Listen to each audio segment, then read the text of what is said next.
So hello YouTube. Today I am here with something new. As always, today I got this professional mechanical keyboard. As this is India's most favorite keyboard, this video I am gonna make in Hindi. Okay guys, बहुत लोगों का मुझे request आता है कि हिंदी में video बनाओ, but ये यूट्यूब चैनल ग्लोबल प्लेटफॉर्म पे चलता है और कार ऑडियो स्टफ में ज़्यादातर बाहर के लोग ज़्यादा इंटरेस्टेड रहते हैं, इसलिए मैं इंग्लिश में वीडियो बनाता हूँ. Sorry for that. So basically मैं ये डेल का membrane wireless keyboard mouse use कर रहा था from last couple of years. इसका मॉडल नंबर है KM117 and this is WK118. both are one on the same. Okay, so ये keyboard बहुत अच्छा चल रहा है, no problem so far. But ये माउस जो है ये बेसिक माउस है जो हम day to day regular activities में देखते हैं. तो मुझे हैंड पेन होना स्टार्ट हुआ था, but I am not sure it is because of this mouse और दिस कीबोर्ड.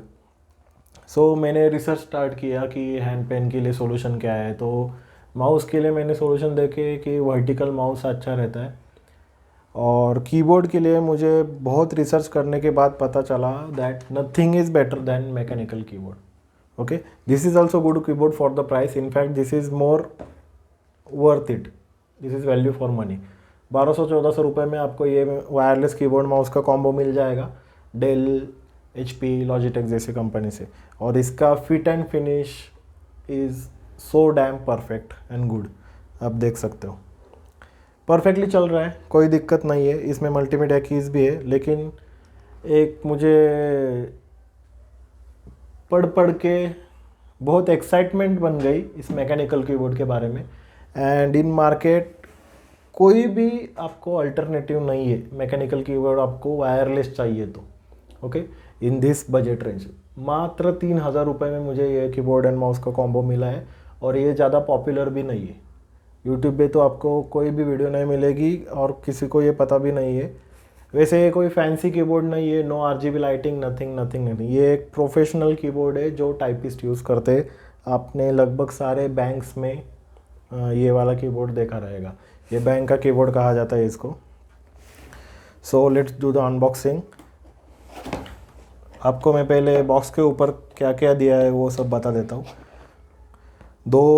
4 बैटरीज अंदर आती है ऑलरेडी. ये मैकेनिकल कीबोर्ड है और ये माउस है. ये माउस भी एर्गोनॉमिक माउस है, not fully vertical mouse, but far better than the traditional mouse we see in the market. Okay, so इस टाइप का पैकेजिंग आपको मिलेगा.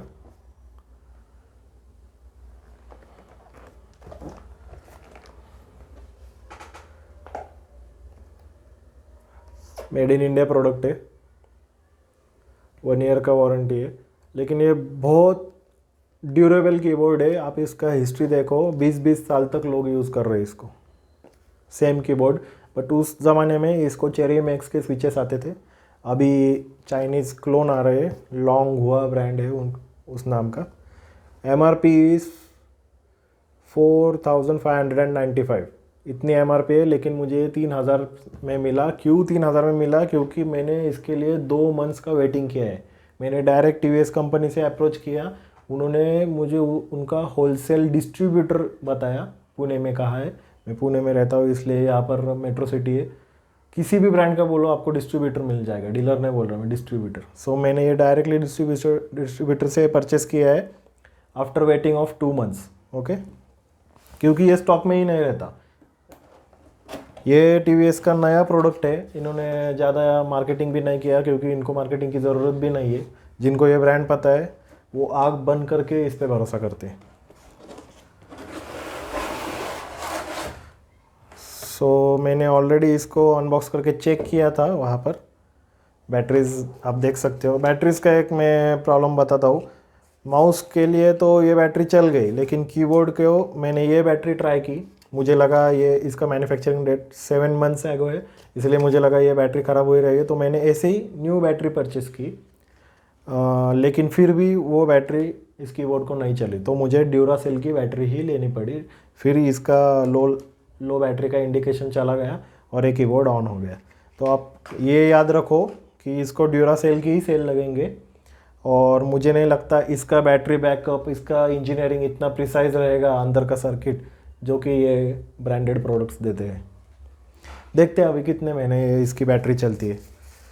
इस वाले डेल कीबोर्ड को 2 साल हो गए, आज तक मैंने बैटरी नहीं बदली। माउस की बैटरी बदलनी पड़ती है हर 6-8 महीने को, मुझे याद नहीं, लेकिन दैट्स ओके। आपको वायर का झंझट नहीं चाहिए तो फिर उतना करना पड़ेगा। कुछ इस टाइप का माउस आता है, ये देखो आप हैंड में कैसा ग्रिप है। मुझे थंब का बहुत पेन हो रहा था दिन भर यूज़ करके, तो यहाँ पर परफेक्टली थंब रेस्ट है। होपफुली मुझे इससे बहुत एक्सपेक्टेशन है कि मेरा पेन गायब हो जाए। आप देख सकते हो यहाँ पर कर्वेचर है, सो दैट आपके उंगलियाँ परफेक्टली फिट हो जाए। ये स्नग फिट बैठता है। माउस का साइज जितना बड़ा होगा उतना अच्छा है दोस्तों। आप सोचते हो एप्पल का माउस वगैरह बहुत अच्छा है, बहुत स्लीक एंड स्लिम है, लेकिन नहीं, एर्गोनॉमिक्स का स्टडी कीजिए आप। मैंने बहुत रिसर्च किया है इस पर, इंटरनेट पे रिसर्च पेपर्स भी पढ़े हैं मैंने। तो एर्गोनॉमिक माउस बहुत अच्छा रहता है, लेकिन वो फास्ट नहीं रहते। मतलब आपको डे टू डे एक्टिविटीज़ करने के लिए टाइम लगेगा, इसलिए ज़्यादातर ये लोग प्रमोट नहीं करते एर्गोनॉमिक माउस को। लेकिन आज का वर्क फ्रॉम होम सिनेरियो देखते हुए आपको उसकी ज़रूरत है, तो कुछ इस टाइप का माउस आपको मिलेगा।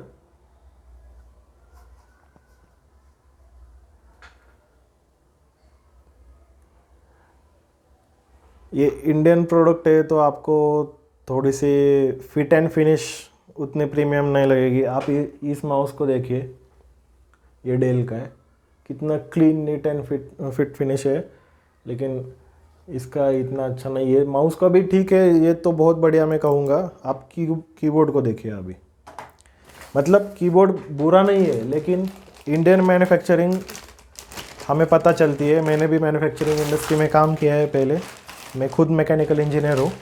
तो कहाँ कहाँ पर हम प्रिसीजन में पीछे है वो हमें इमीडिएटली पता चलता है। लेकिन इंडियन प्रोडक्ट्स बहुत ड्यूरेबल रहते हैं, बिल्ड क्वालिटी बहुत हैवी रहती है। So this is the keyboard.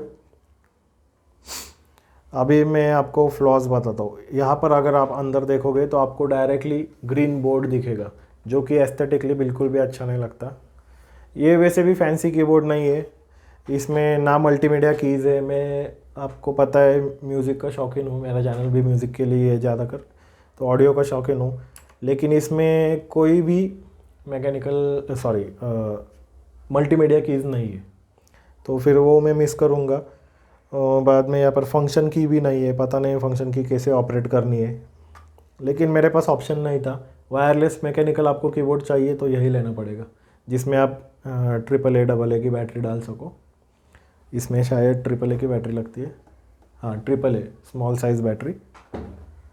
तो बाकी वायरलेस मैकेनिकल कीबोर्ड्स है, लेकिन वो 5000 से स्टार्ट होते हैं। सबसे चीप 5000 वाला जो था वो कॉस्मिक बाइट का था, लेकिन उसमें इनबिल्ड बैटरी है जो चार्जिंग करनी पड़ती है हर 3 महीने को, और वो 3 महीने बोलते हैं, लेकिन बाद में आपको पता है लिथियम आयन बैटरी है, वो तो ख़राब हो जाती है, बाद में उस कीबोर्ड को फेंक देना पड़ेगा। ये टीवीएस है, इसलिए यहाँ पर सर्विस सेंटर है, सब कुछ है, जो भी होगा देखा जाएगा।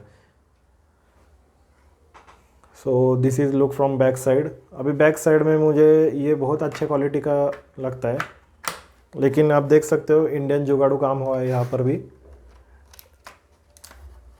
यहाँ पर देखो, ये इन्होंने रबर पैड हाथ से चिपकाया है, और ये कट देखो, ये कट का क्या पर्पज़ है मुझे नहीं पता। ये होल भी वायर का वैसा ही छोड़ा है। उनको दूसरा प्लास्टिक मोल्डिंग करके इसको नई बॉडी दे सकते थे, या एटलीस्ट ये कट तो मत पाड़ो, ऐसा वो कर सकते थे, लेकिन ये मुझे प्रोफेशनल नहीं लगा। ठीक है, ये बैक साइड है इसलिए चल जाएगा, लेकिन फ्रंट साइड में अगर आप लाइट मार के देखोगे तो यहाँ पर आपको ग्रीन बोर्ड दिखेगा। यहाँ पर नहीं दिख रहा, लेकिन इस डिलीट के नीचे आप देख सकते हो ग्रीन बोर्ड दिख रहा है, मतलब अंदर का motherboard.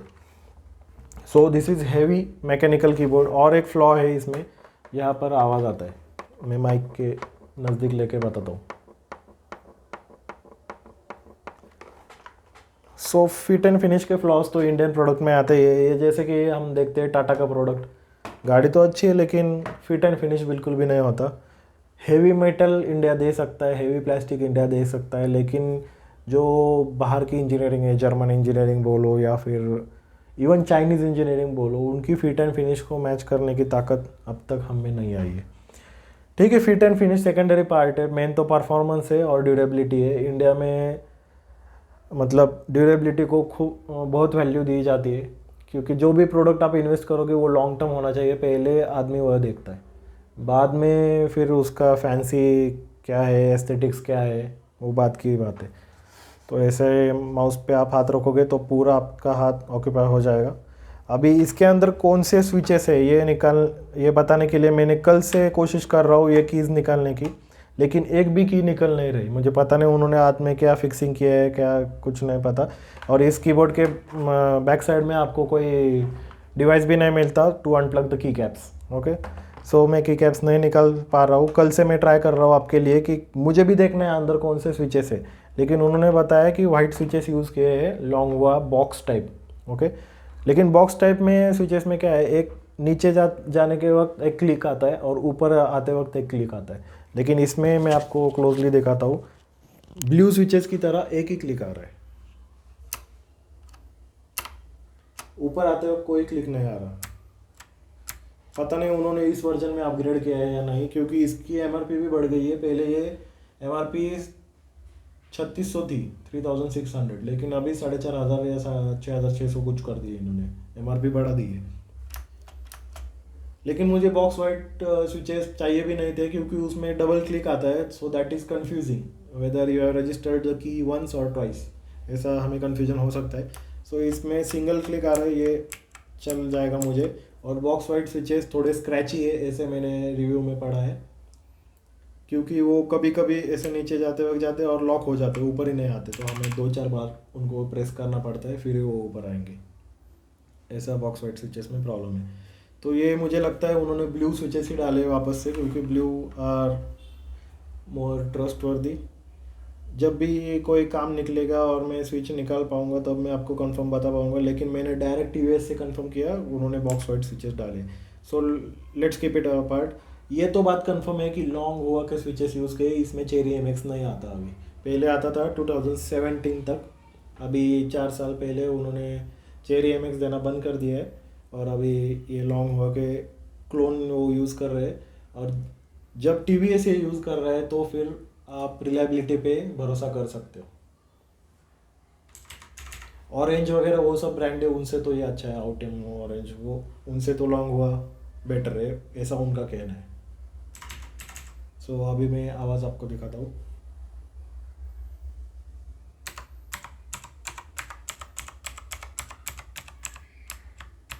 Only one click. Okay,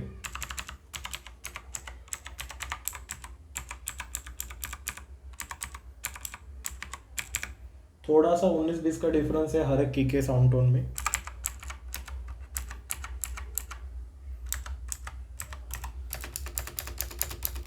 space bar का साउंड ज़्यादा है।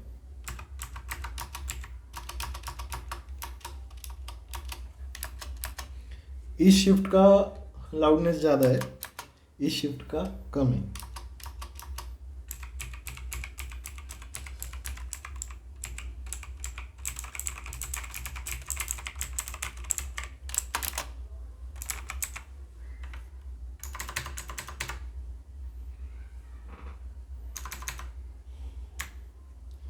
दूसरा एक सबसे बड़ा डिसएडवांटेज जिसकी वजह से मैं कंफ्यूज था कि ये कीबोर्ड लूँ या नहीं, इसको बैक स्पेस की देखो, एकदम छोटी सी बैक स्पेस की दी रखी, ये गलत बात है। ये एंटर इतना बड़ा दिया है और बैक स्पेस इतना छोटा दिया है। ये 30 ईयर्स ओल्ड डिज़ाइन है, उन्होंने कुछ भी नहीं बदला। इसकी पंच एंड डाई जो रहती है पंचिंग करने के लिए, प्लास्टिक मोल्डिंग में बनता है ये सब, तो उन्होंने वो भी अपग्रेड नहीं की होगी, उसी इन्वेंट्री से वो अब तक काम चला रहे। और कहीं कहीं पर थोड़े थोड़े मतलब स्क्रैचेस वगैरह भी मिले मुझे, इस टैप बटन पे एक स्क्रैच है। सो बाकी कोई कंप्लेंट नहीं है मेरे इससे। वैसे भी वायरलेस कीबोर्ड और माउस में आपको मैकेनिकल चाहिए, तो आपके पास ऑप्शन ही नहीं है।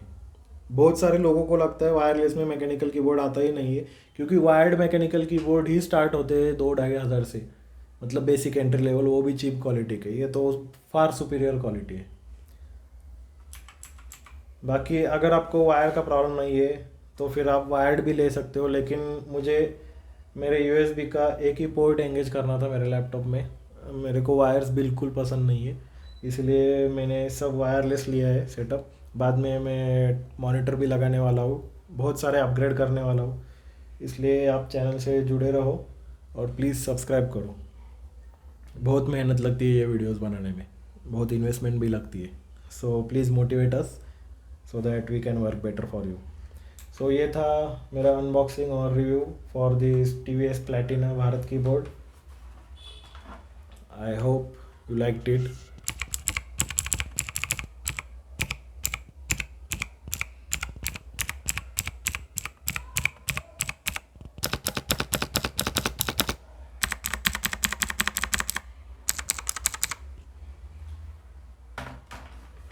So that's all for now.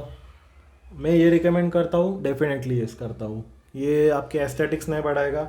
मैं आपको पता हूँ यूट्यूबर भी हूँ, तो मैं चाहूँ तो ले सकता था RGB वाला कीबोर्ड, और मैं ऐसे वीडियोस बनाते वक्त बैकग्राउंड को RGB ऑन रखता तो बहुत कूल लगता। लेकिन आप प्रायोरिटी देखो आपकी। मैं गेमर नहीं हूँ, मैं एक प्रोफेशनल सर्विसेज में काम करता हूँ, तो मुझे इसमें टाइपिंग का प्लेजर चाहिए था। बहुत ही ज़मीन आसमान का डिफरेंस है टाइपिंग में, इस वाले मेम्ब्रेन कीबोर्ड और इस वाले में। ये भी अच्छा खासा सॉफ्ट है, लेकिन ये जो फीडबैक देता है और इसमें जो मज़ा आता है, जो बड़ा ट्रैवल है की स्ट्रोक का, 2-3 mm का इसका ट्रैवल है, इसमें वो नहीं रहता मेम्ब्रेन वाले कीबोर्ड में। तो फिर ये बहुत सारे एडवांटेजेस है। और आप अगर पढ़ना चालू करोगे मैकेनिकल कीबोर्ड्स के बारे में, तो फिर आपको पता चलेगा कि प्रोफेशनल लोग हमेशा मैकेनिकल कीबोर्ड ही यूज़ करते हैं। और मुझे टच टाइपिंग भी सीखना है अभी, मतलब बिना देखे टाइपिंग करना। तो उसके लिए this is considered as best layout. आप देख सकते हो इसकी कीज़ कैसे कैसे अरेंज किए हैं उन्होंने। So it is perfect for your typing posture. इसीलिए मैंने ये कीबोर्ड बहुत सोच समझ के लिया है। वैसे तो मैं ज़्यादा टाइपिंग नहीं करता, लेकिन if you are gonna be more productive then you should invest in that stuff. Okay, ये तो मेरी हमेशा की सोच है। So that's all for now. If you have any questions drop your comments below. Channel को प्लीज़ सब्सक्राइब करो, क्योंकि मैं बहुत सारे अपग्रेड्स करने वाला हूँ मेरे वर्क फ्रॉम होम सेटअप में, और बहुत सारे प्रोडक्ट्स भी लेने वाला हूँ। Thanks for watching, stay tuned, live loud.